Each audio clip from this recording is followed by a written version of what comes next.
Hello दोस्तों, स्वागत है आप सभी का इलेक्ट्रॉनिक स्टडी यूट्यूब चैनल पर। नमस्कार।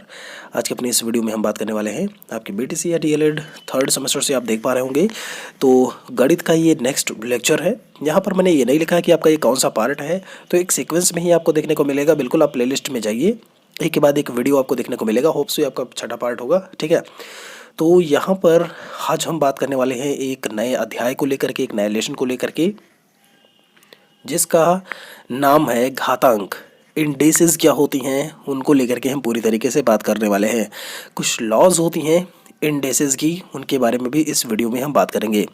तो वीडियो में लास्ट तक आप लोग बने रहिएगा। आप लोगों को मैं बता दूं, 1 मार्च कल आपकी जो है लाइव क्लास होगी इलेक्ट्रॉनिक स्टडी पर 8 से 9 बजे के बीच में, और जो सब्जेक्ट होगा वो होगा आपका कंप्यूटर, ठीक है। तो कंप्यूटर को लेकर के हम बात करने वाले हैं। DElEd obviously DElEd third semester में है, सेकंड में तो आपको कंप्यूटर है नहीं जो है।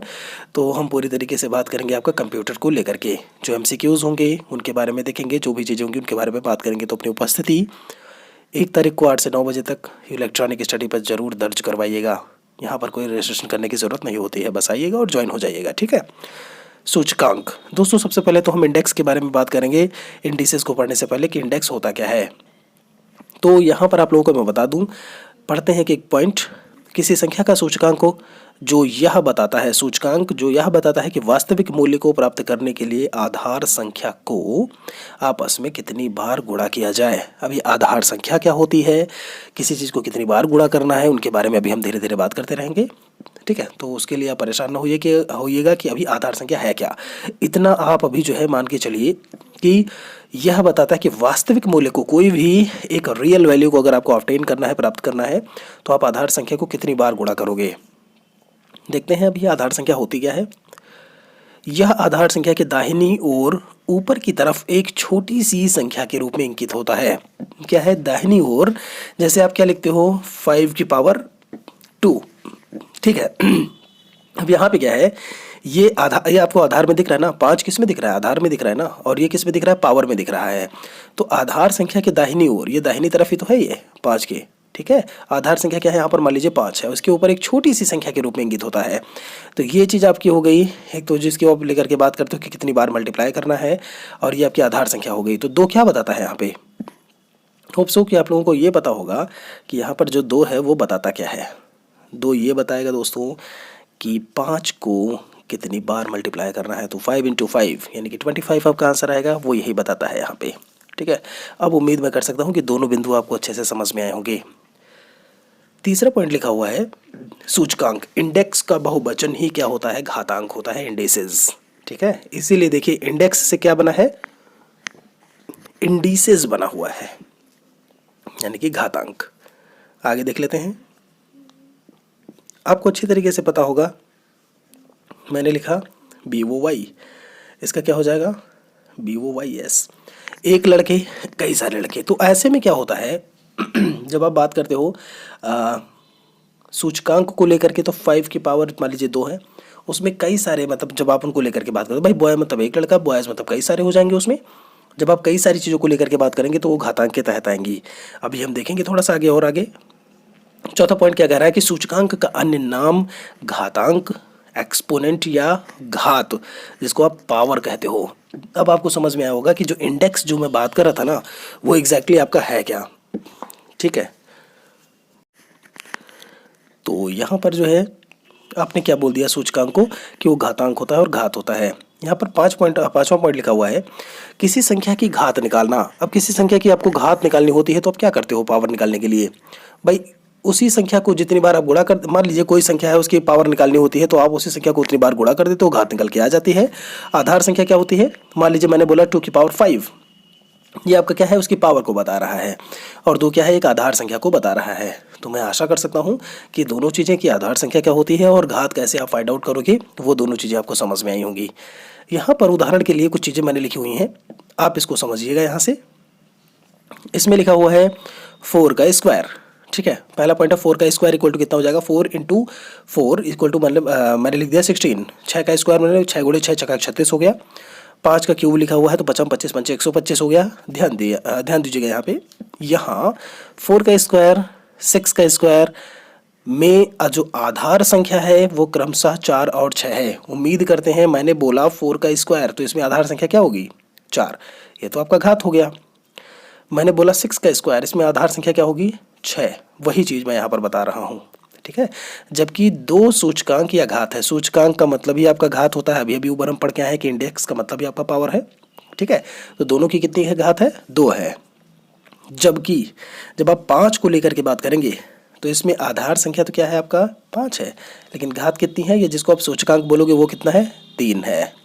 अब आपको क्लियर हो गया होगा कि यहाँ पर आधार संख्या, घात संख्या या चीज़ें होती क्या हैं। दोस्तों यहाँ पर आप लोगों को मैं थोड़ा सा अनअकैडमी के बारे में बता दूं, उसके बाद हम रूल्स के बारे में देख लेंगे। जिन्होंने अभी तक फॉलो नहीं किया है, गूगल प्ले स्टोर से अनअकैडमी लर्निंग एप्लीकेशन को डाउनलोड करके मेरे नाम महेश मिश्रा से सर्च करके आप मुझे फॉलो कर सकते हो। अगर आप मुझे फॉलो करते हैं तो आपको नोटिफिकेशन मिलती रहेगी। मैं अनअकैडमी एक लर्निंग एप्लीकेशन है, वहाँ पर भी मैं पढ़ाता हूँ, तो आप लोग वहाँ से जा करके पढ़ सकते हो। आपके सेकंड सेमेस्टर का पूरा कोर्स अवेलेबल है। थर्ड सेमेस्टर के काफ़ी कुछ 5 कोर्सेज मैंने वहाँ पर शुरू कर रखे हैं, तो आप लोग वहाँ से जा करके देख सकते हो। बाकी जानकारी के लिए वीडियो का डिस्क्रिप्शन आप एक बार ज़रूर चेक कर लें, वहाँ पर बाकी चीज़ें लिखी हुई हैं, ठीक है। ये तो बात हो गई अनअकैडमी को लेकर के। और अनअकैडमी पर भी लाइव क्लासेस आपको जो है मार्च में मिलने शुरू हो जाएंगी, ठीक है। लगभग 5-6-7 क्लासेस मिलेंगी, उसके बारे में आप लोगों को बता दिया जाएगा। दोस्तों घातांक के नियम, कुछ लॉज हैं, इनके बारे में पढ़ लेते हैं। तो नियम संख्या 1 सबसे पहले आपको दिख रहा होगा, यहाँ पे लिखा हुआ है 8 की पावर 0 इक्वल टू 1। क्या लिखा है?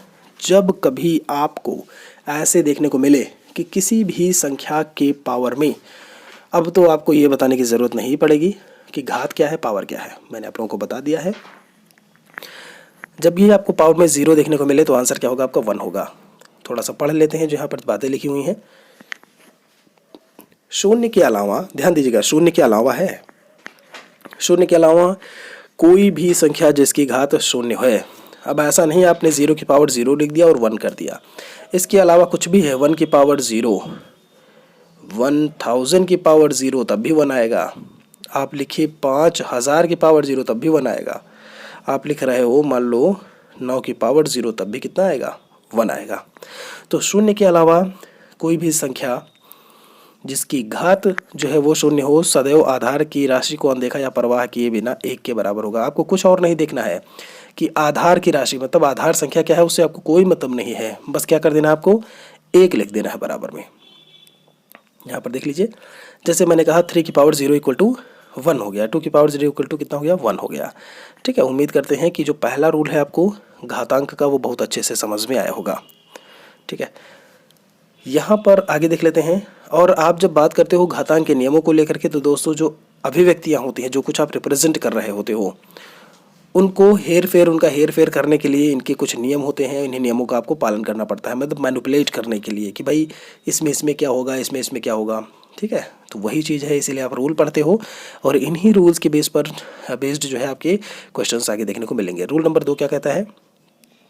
a to the power minus m. बहुत ध्यान से देखिएगा जो चीज़ें मैंने लिखी हुई हैं। a to the power minus m, अगर ऐसा है कहीं तो ये कितना हो जाएगा? 1/a to the power m, ठीक है। कुछ ऐसा आपका देखने को मिलेगा। फॉर्मूले हैं, इनको आप रट लो, पूरी तरीके से जान लो और इन्हीं पर क्वेश्चंस आपके बेस्ड होंगे। थोड़ा सा डिफाइन कर देते हैं। यदि किसी संख्या की घात ऋण है, a की पावर माइनस एम क्या है? ऋण ही तो है और ये घात ही तो है माइनस एम, तो उसका मूल्य सदैव एक अपूर्ण संख्या एवं भिन्न के रूप में होगा। अपूर्ण संख्या क्या होती है आपका? जो पूर्ण ना हो, ठीक है। एक भिन्न क्या होता है? जो आपका a बटे b के फॉर्म में लिखा हो। तो ये 1/a जो लिखा हुआ है ये क्या है आपका? ये a/b के फॉर्म में ही तो लिखा हुआ है, ठीक है। तो कुछ इस तरीके से देखने को मिलेगा। जैसे यहाँ पर मान लीजिए 3 की पावर -2 था, तो ये कैसे हो जाएगा आपका? 1/3 की पावर 2, ठीक है। और फिर क्या आंसर आ जाएगा? 3 त्रिक 9, यानी कि 1/9 आपका उत्तर आ जाएगा। नियम नंबर 3, अगर a की पावर m क्रॉस n दिया हुआ है, अगर मल्टीप्लाई में है तो पावर्स दोनों जुड़ जाती हैं, लेकिन ध्यान रहे जो आधार है वो क्या है? Into a to the power n है, sorry a to the power n है। तो आपकी क्या है? आधार लेकिन इसमें समान है। इस बात का आपको विशेष ख्याल रखना होगा। ऐसा नहीं होगा कि आपने एक जगह a लिखा है, दूसरी जगह आपका b है। समान आधार यहाँ पर देखिए, इसीलिए इक्वल बेस। समान आधार के साथ व्यंजकों को गुणा करने के लिए एक आधार को लेंगे और उसकी घातों को जोड़ देंगे। एक आधार को मतलब एक ए को ले लीजिए और उनकी जो घातें हैं m + n कर दीजिए, उनको जोड़ दीजिए। ले लेते हैं एक उदाहरण और समझ लेते हैं थोड़ा सा। देखिएगा, जैसे देखिए यहाँ पर 5 क्या लिखा है, 5 × 5⁻3। इसको आप क्या लिख सकते हो, 5⁻1 ऑलरेडी है, ये तो आपको पता ही है, ठीक है, जान लीजिए। नहीं पता है तो 5⁻1 यानी कि 5 ही होता है, × 5⁻3। देखिए जो a है, a की जगह क्या है, 5 दिया हुआ है, मैं यहाँ पर पढ़ रहा हूँ अभी। तो 5 एक कॉमन ले लेंगे और ऊपर जो घाते हैं 1 × 1 और 3 वाली, उनको आप जोड़ लीजिए। तो ये कितना हो जाएगा, 3 और 1 4 हो जाएगा, और 5 की घात 4 कितना होता है, 5 25 25 125 5 625। ये आपका आंसर आ जाएगा। नियम नंबर 4।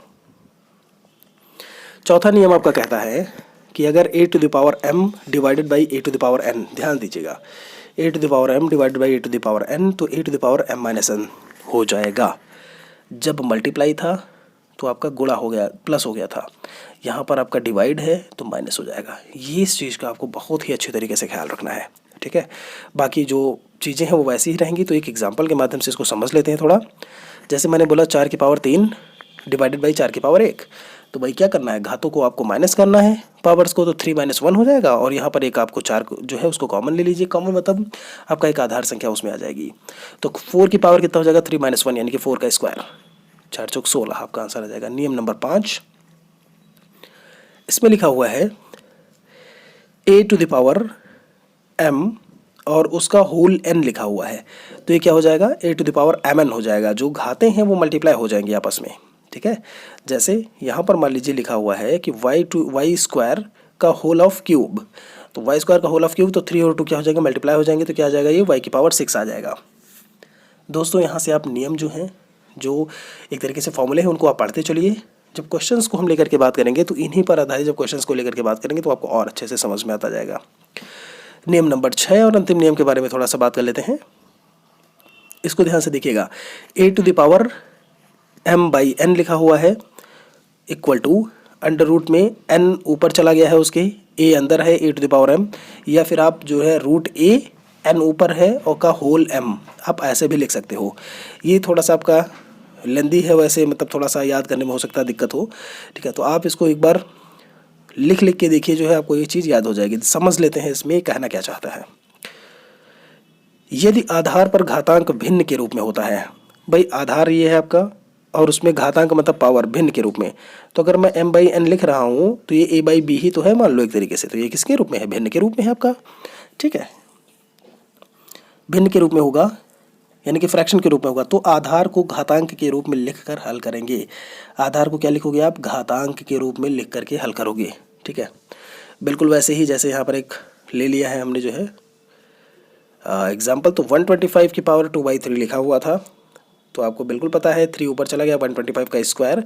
और आपसे अगर कोई पूछे इसको आप कैसे लिख सकते हो, 3 यहाँ पर 125 का होल ऑफ स्क्वायर हो सकता है, क्योंकि जब आप 125 ये निकालोगे ना, घनमूल 125 और यहाँ पर 3 लिखा हुआ है, तो घनमूल जब निकाल रहे होते हो तो क्या होता है आपका, एक तरीके से घन निकालोगे। मैं आपसे कहूँ 5 का घन निकालिए, तो घन मतलब 3 बार गुणा कर देते हो आप, यही तो होता है क्यूब, 5 × 5 × 5। मैंने कहा घन मूल निकालिए, तो आप उसी को छोटा कर देते हो। 125 का छोटा करोगे तो आप कितना होगा, 3 बार में करके मल्टीप्लाई करके है, तो 5 25 5 125, यानी कि आंसर कितना आएगा इसमें, 5।